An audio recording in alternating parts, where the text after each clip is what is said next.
Are people afraid of you, Beth? Uh-huh. Who's afraid of you, Beth?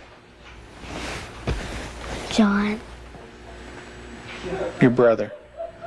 And what is your brother, why is your brother afraid of you? Because I hurt him so much. Mm-hmm. Okay. And what, at nighttime, what do your parents do to your door? Lock it shut. Why do they lock it shut? Because they don't want me to hurt John. Right. And they're kind of afraid of hurting John? Of you hurting John? Mm-hmm. Okay. Are they afraid that you might hurt them? Yep. Would you, Beth? Mm-hmm. When would you do it? Nighttime. Okay. Why would you do nighttime? Because I don't like them seeing me do it. But they can feel me do it. Mm-hmm. And what would you do to him, Beth? Stab him. Okay. What would you stab him with? A knife. The program you are about to see was compiled from the actual therapy tapes of Dr. Ken Magid, a clinical psychologist specializing in the treatment of severely abused children. Children so traumatized in the first years of life that they do not bond with other people. They are children who cannot love or accept love. Children without conscience who can hurt or even kill without remorse. This film shows the devastating effects of abuse on a child. It also shows that victims can be helped. It is the story of a 6.5-year-old girl named Beth. Do you ever stick pins in people? Mm-hmm. Who? My brother. Okay. Do you do it a little bit or a lot? A lot. Okay. And what are you trying to do to your brother? Kill him. Why do you want your brother to die? Because I was hurt so bad, and I don't want to be around people. Okay. Who else would you like to stick pins into? Mommy and Daddy. What would you like to have happen to them? Die. Jesus could have lived to save Israel, yet he chose to die to save the world. Tim is the minister of a small Methodist church in the South. He and his wife Julie have been married for 12 years. Unable to have children of their own, they decided to adopt. In February of 1984, they received a call from the Department of Social Services telling them they had 2 children available for adoption. They were told that Beth, 19 months old, and her brother Jonathan, 7 months old, were normal and healthy. We did not need children to make our lives complete. We felt secure in ourselves and secure in our relationship, but we wanted to share that with somebody else, and we felt like we had a lot to pass on to a child, and that was what we really wanted to do. And when the phone call came, it was like, at last it's here. And it seemed like a miracle. It had happened so quick. We'd heard of couples having to wait 5, 10 years on a child, and here we had 2 young children. It was like the answer to our dream. Their dream became a nightmare when they realized that Beth and Jonathan had severe emotional problems. We had the kids with us, Beth and her younger brother John, for probably a couple of months until we began to learn something about their background and their past. And when we learned it, some things seemed to fall in place about her behavior and John's behavior. From several sources, we discovered that they didn't have enough food to eat. That perhaps even Beth went all day maybe with just a box of Kick cereal. John himself was found in a bassinet with little patches of urine all over it and a dirty diaper and a couple of bottles at his feet that had curdled milk, and the back of his head was completely flat. The front of his head had bulged out, and at 7 months he couldn't raise his head, couldn't roll over. He was just had no stimulation, and we think perhaps that it happened to Beth, and it wasn't very long until she began showing some signs of perhaps even some abuse. There was a nightmare that she had, and the nightmare was about a man who was falling on her and hurting her with a part of himself. Tell me about your birth father. What was that nightmare like? When he touched my vaginas Okay. until it bled, hurt it a lot until it bled, and wouldn't feed me a lot. He'd hit on me, wouldn't be very nice to me. How old were you? 1. And in your nightmare, what happens? I get real scared. Where are you in the nightmare? What happens in the dream? I'm in the house upstairs. And then what happens, Beth? When he comes upstairs and hurts. How do you feel when you talk about this? Scared. Where's your birth father? What's he doing? He's right there, and there's his hand. His hand's right there. Where? Right there. You can't hardly see it because it's green. What's it touching? My vaginas. And what is your birth father doing? Hurting it. Your face looks sad. Can you tell me about that? It's crying because there's dots of the tears. Beth had endured severe neglect and abuse as a child. Her birth mother died when she was 1. Because of these early childhood experiences, Beth never developed a sense of conscience, love, or trust for anyone. The early sexual abuse by her birth father would cause her to exhibit inappropriate sexual behavior, especially toward her brother. Does your brother have private parts? Yeah. Yeah. What is his private parts? Penis and butt. And what do you do with your brother, with his private parts, Beth? I heard it. Tell me about it. What do you do? Now, I pinch it. Squeeze it. Kick it. When you do things to your brother's private parts, what does he say? Stop.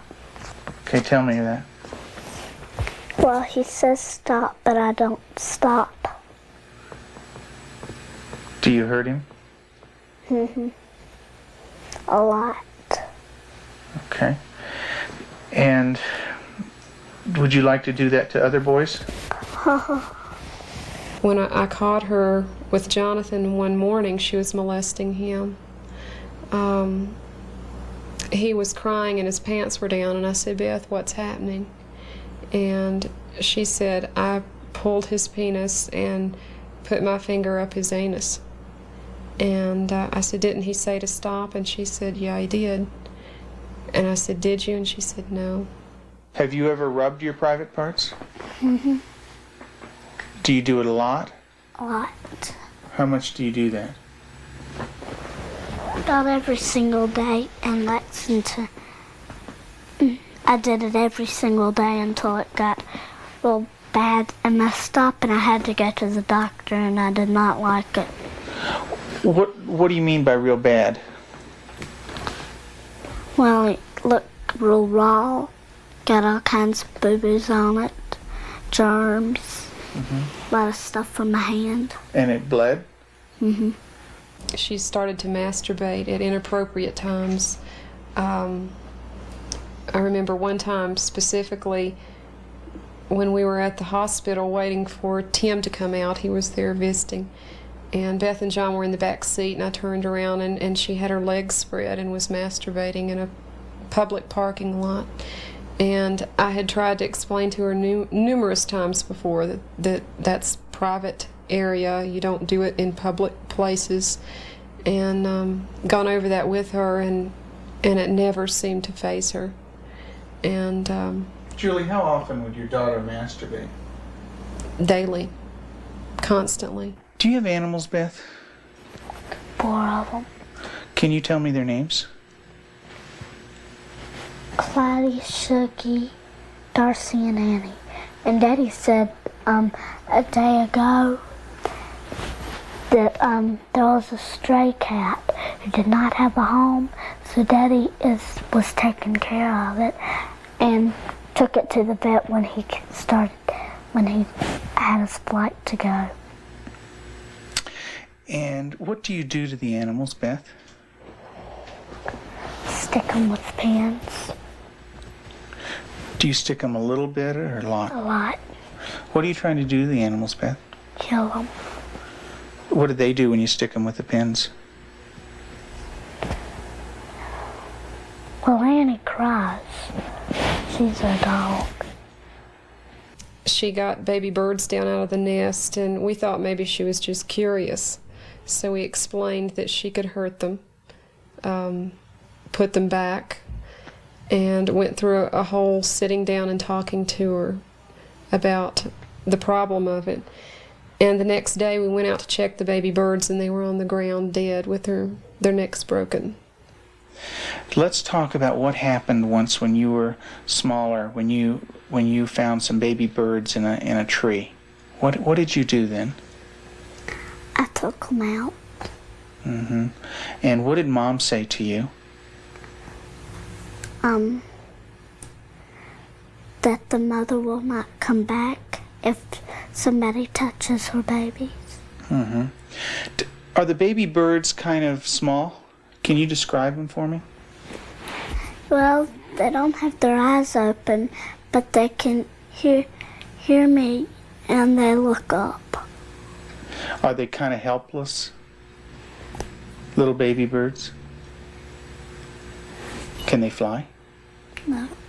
Can they run away?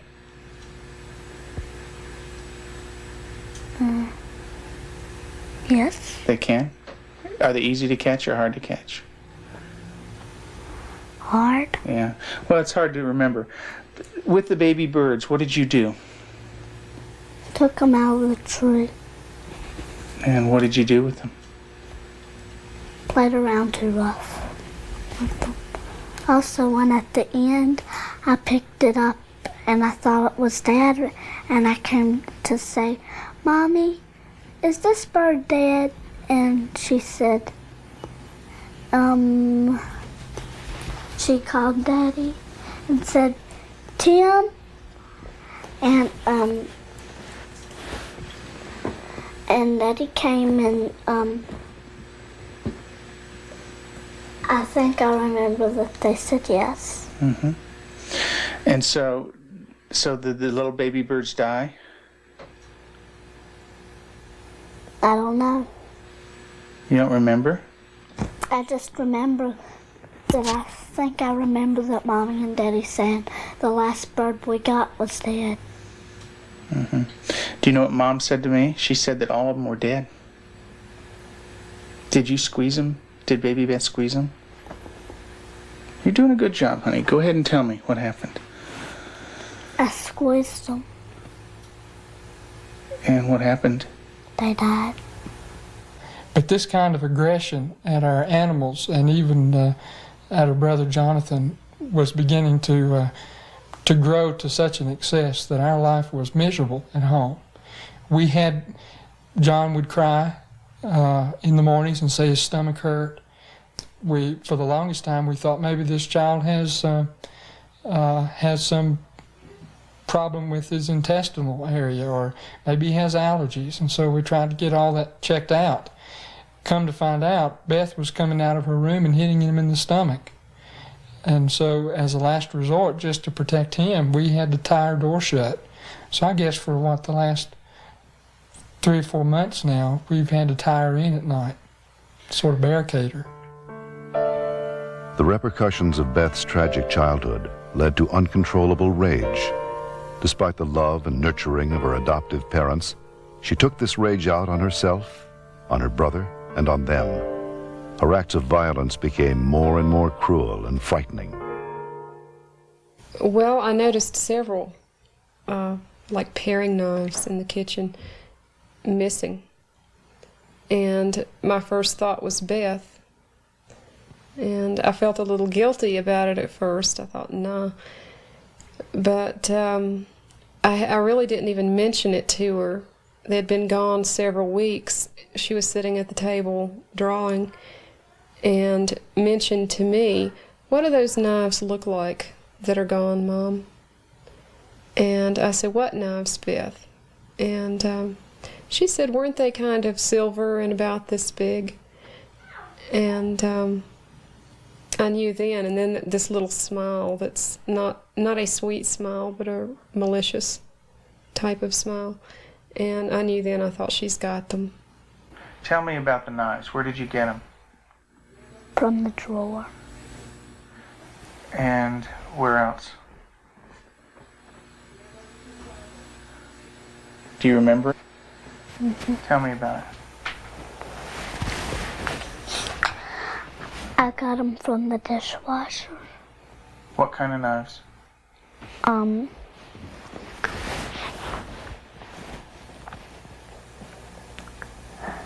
Big sharp ones. And what do you want to do with those knives? Kill John and Mommy with them, and Daddy.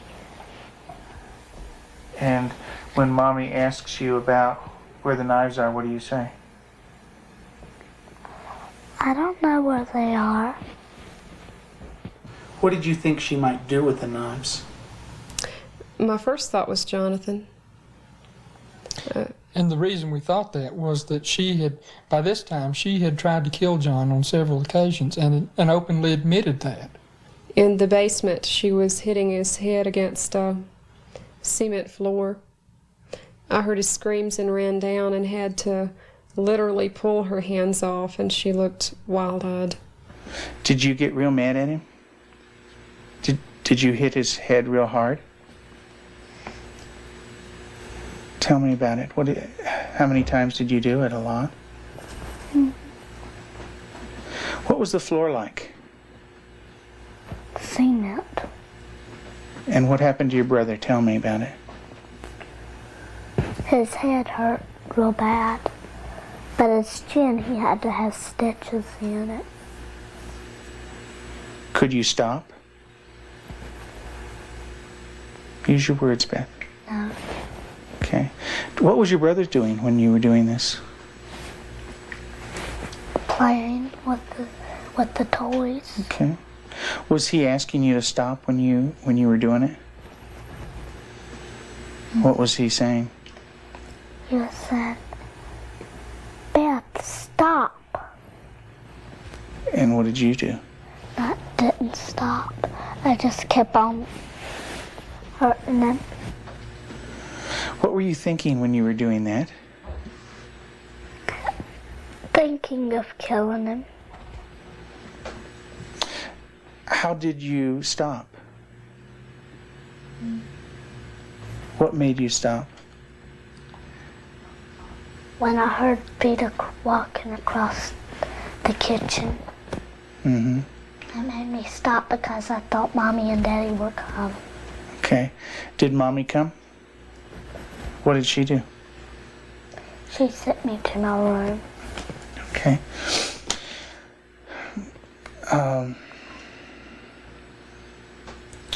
And what if Mom didn't stop you? What would you have done? Kept on doing it. And what about... After evaluating the extent of Beth's psychological problems, Dr. Magid felt that for the well-being of the family, Beth needed to be temporarily separated from them. In April of 1989, her parents brought her to a special home with an expert at raising children with early attachment disorders, especially children who are dangerous to themselves and others. I have children that have killed numerous times. Cold-blooded family members, neighbor children, killed them. And they can do it. Makes my blood run cold just thinking about 9 years old. People don't think a 9-year-old is capable of cold-blooded murder, but they are. That attachment break does severe damage to the heart, the ability to care and the ability to love. they don't care and they don't love, they're capable of anything. We're very strict about everything. Everything is completely monitored. We take complete control because a child who's unattached does not trust. And because they don't trust, they don't allow anybody to be boss of them. So we take complete control. They are not boss of anything. They have to ask to get a drink of water. They have to ask to go to the bathroom. They have to ask to leave our sight. Part of that is because we cannot trust them because of the damage that they've done before. Beth, would you like to say grace, please? Sure. Dear Heavenly Father, thank you for this good day and everybody doing good. In Jesus' name, amen. Amen. Amen.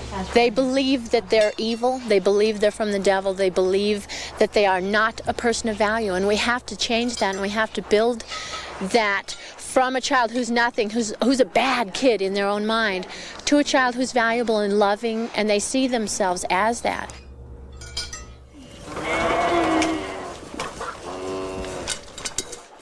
You don't have to bite this. When they do a chore well, we can say, you did a good job, you're a good worker. And then it just builds that self-esteem little by little so that they change the way that they see themselves. Several months into treatment in this controlled environment, Beth had made progress, and her therapist decided to loosen some of the controls. Anybody wants some more? I can. Beth continued to show signs of improvement. She began to develop a sense of right and wrong. She seemed to respond to affection, was more outgoing. Gosh, you don't have to like. She went to public school, made friends at the local church, and even sang in the choir. And you're going to go into Sunday school again this morning? Yeah. And get stickers? Maybe you could put one on your nose. Through the years you made it clear that the time of Christ was near. Though the people couldn't see what Messiah ought to be, though your word contained the plan, they just could not understand. That's Elijah. Mm-hmm. Yeah, it's a beard. See his beard. There's his nose, and that's his... Oh, I see. Yeah, see his beard is kind of flowing in the wind and everything. You know. Elijah taken up into heaven, the fiery chariot. Huh? Well, that's Elisha. That's the other prophet that took Elijah's place. And he was left, and there's Elijah, you know. And he learned about sheep, and the Lord is my shepherd. Mm-hmm. March 3rd, you just got that yesterday, huh?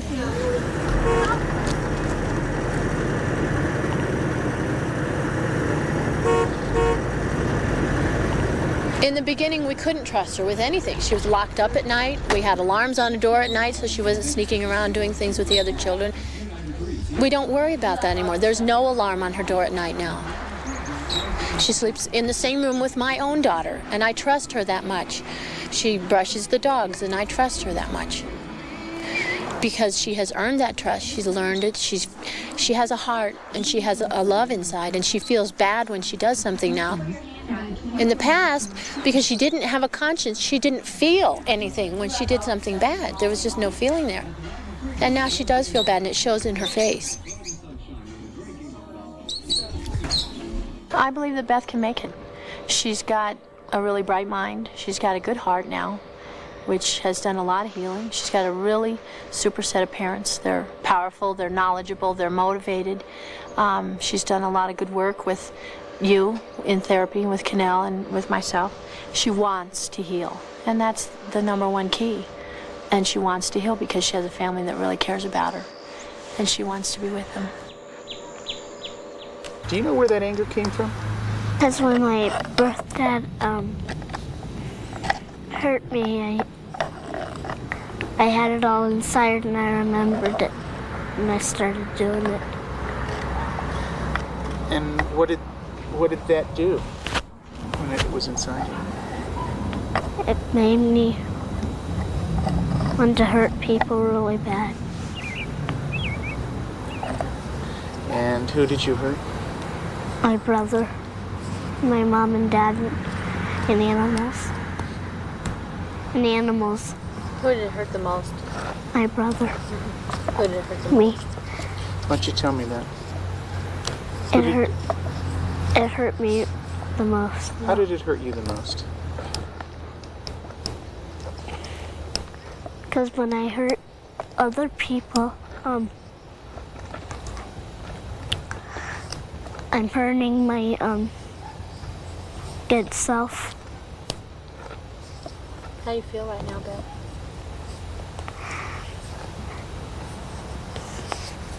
Sad. It's kind of tough to talk about, isn't it?